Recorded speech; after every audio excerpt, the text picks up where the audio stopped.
Ma, what are these? Plastics? Can I have some fish and salad, please? Sorry, the fridge was full of these things and I thought it was fish. You see, this is what is going to happen to our beautiful world.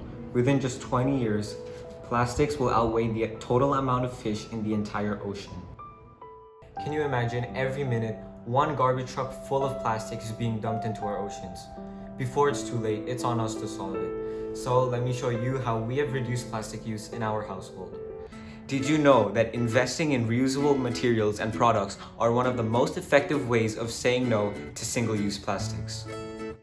Firstly, every time that we go to the grocery, we use reusable bags like these, and yearly we're saving almost 156 plastic bags.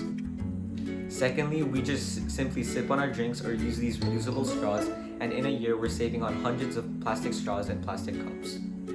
Lastly, I bring my own reusable food containers and water containers to school, and every time we use them, we get a discount. In this way, I am saving on almost 400 single-use plastic, food, and water containers. I really hope this video helps. Stay safe, stay healthy, and say goodbye to plastics one by one.